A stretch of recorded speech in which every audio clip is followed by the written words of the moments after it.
প্রিয় বন্ধু, আবার আজকে একটা নতুন টপিক নিয়ে আলোচনা করতে চলেছি, যা সবাইকে চমকি দেওয়ার মতো বিষয়টি। তাই সবার আগে বলি, ভিডিওটি প্রথম থেকে শেষ অবধি দেখবেন, স্কিপ করবেন না এবং সঙ্গে থাকা বেল আইকনটি ক্লিক করে দেবেন। আবার নতুন ভিডিও দিলে সবার আগে পৌঁছে যাবে। তাই আজকের যে বিষয় নিয়ে আলোচনা, 2024 লোকসভা ভোট মিটতে নাই মিটতে আবার উপনির্বাচন। বুধবার পশ্চিমবঙ্গে 4টি বিধানসভা নির্বাচন হবে। শেষ মুহূর্তে 4টি বিধানসভাতে নিরাপত্তা ব্যবস্থা আরও বাড়ালো নির্বাচন কমিশন। উত্তর 24 পরগনার বাগদা, নদিয়ার রানাঘাট, দক্ষিণ রায়গঞ্জ, উত্তর দিনাজপুরের কলকাতার মানিকতলা বিধানসভায় মোট 34 জন প্রার্থী লড়াই করছে। এই 4টি আসনের মধ্যে প্রথম কলকাতা আসন। কলকাতার মানিকতলায় তৃণমূল বিধায়ক সাধন পাণ্ডের মৃত্যু হওয়ার কারণে নির্বাচন হচ্ছে। বাকি রায়গঞ্জের বিজেপি টিকিটে 2021 সালে বিধানসভা নির্বাচনে জয় হওয়ার পরে তৃণমূল কংগ্রেসে যোগ দেন কৃষ্ণকল্যাণী। আর এবছর লোকসভা নির্বাচনে বিধায়ক পদ থেকে পদত্যাগ করে ঘাসপুর শিবিরে হয়ে রায়গঞ্জ আসনে দাঁড়িয়ে পরাজিত হয়েছেন। বাগদা আর রানাঘাট দক্ষিণ বিধানসভায় বিজেপি টিকিটে 2021 সালে নির্বাচন হয়ে তৃণমূল কংগ্রেসে যোগ দিয়েছেন এবং লোকসভা নির্বাচনে লড়াই করেছেন বিশ্বজিৎ দাস ও মুকুটমণি অধিকারী। এরা উপনির্বাচনে রায়গঞ্জ আসনে কৃষ্ণ কল্যাণী এবং রানাঘাট দক্ষিণে আসনে মুকুটমণি অধিকারী তৃণমূল কংগ্রেসের টিকিট পেলে বিশ্বজিৎ দাস প্রার্থী হতে পারেননি। আর মানিকতলায় তৃণমূল কংগ্রেসের তরফে প্রার্থী করা হয়েছে সাধন পাণ্ডের স্ত্রী সুপ্তি পাণ্ডেকে। এবং রায়গঞ্জ, রানাঘাট দক্ষিণ এবং মানিকতলা এবং বাগদা, রায়গঞ্জ, রানাঘাট দক্ষিণ ও মানিকতলা তৃণমূল কংগ্রেসের এবং বিজেপি ও কংগ্রেস বাম জোটের মধ্যে ত্রিমুখী লড়াই হচ্ছে। অন্যদিকে বাগদা বিধানসভায় বাম কংগ্রেস জোট তৈরি হয়েছে। ফোড়া ব্লক ও কংগ্রেসের আলাদা করে প্রার্থী দেওয়া চতুর্মুখী লড়াই হচ্ছে। 2021 সালে বিধানসভা ও 2024 সালে লোকসভা নির্বাচনের ফলাফল অনুযায়ী বিজেপি ভালোভাবে জেতা অবস্থায় রয়েছে রায়গঞ্জ, রানাঘাট দক্ষিণ এবং বাগদা বিধানসভায়। অন্যদিকে তৃণমূল এগিয়ে রয়েছে কলকাতার মানিকতলা। 4টি আসনে উপনির্বাচনের উপলক্ষে প্রথমে 55 কোম্পানির কেন্দ্রীয় সশস্ত্র পুলিশ বাহিনী মোতায়েন করার সিদ্ধান্ত নিয়েছেন মঙ্গলবার।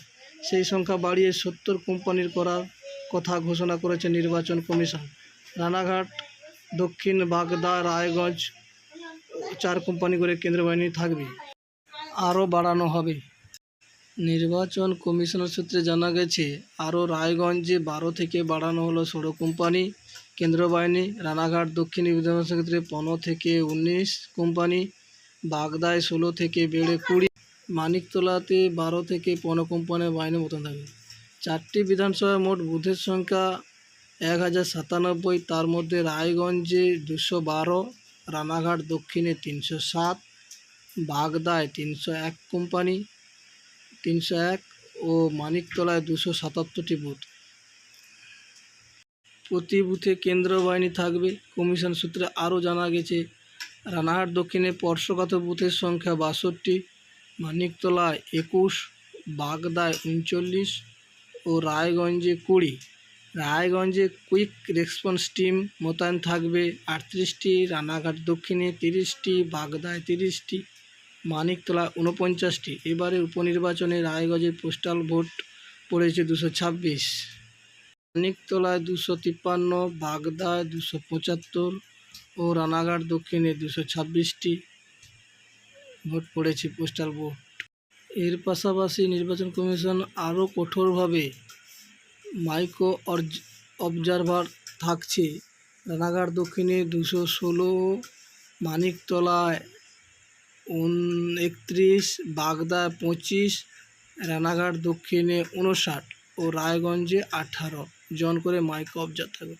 2021 সালে বিধানসভা নির্বাচনে রায়গঞ্জে ভোট পড়েছিল 81%, 2024 লোকসভায় পড়েছে 77.29%।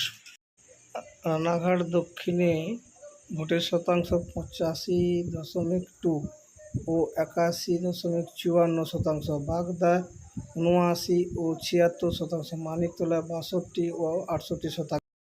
আর আজ বুধবার 4টি বিধানসভায় উপনির্বাচনে শতাংশ হিসাবে ভোট পড়েছে 5টা অবধি।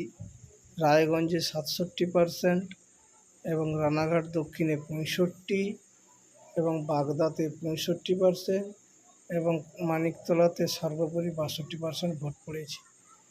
এই ভোট পড়েছে বিগত লোকসভা থেকেও উপনির্বাচনে শতাংশ হিসাবে কম পড়েছে, কিন্তু কিছু কিছু বুথে সন্ত্রাস, রিগিং, বুথ জ্যাম করেছে, তা খবরে পাওয়া গিয়েছে, সেটা আমরা উপস্থাপন করলাম।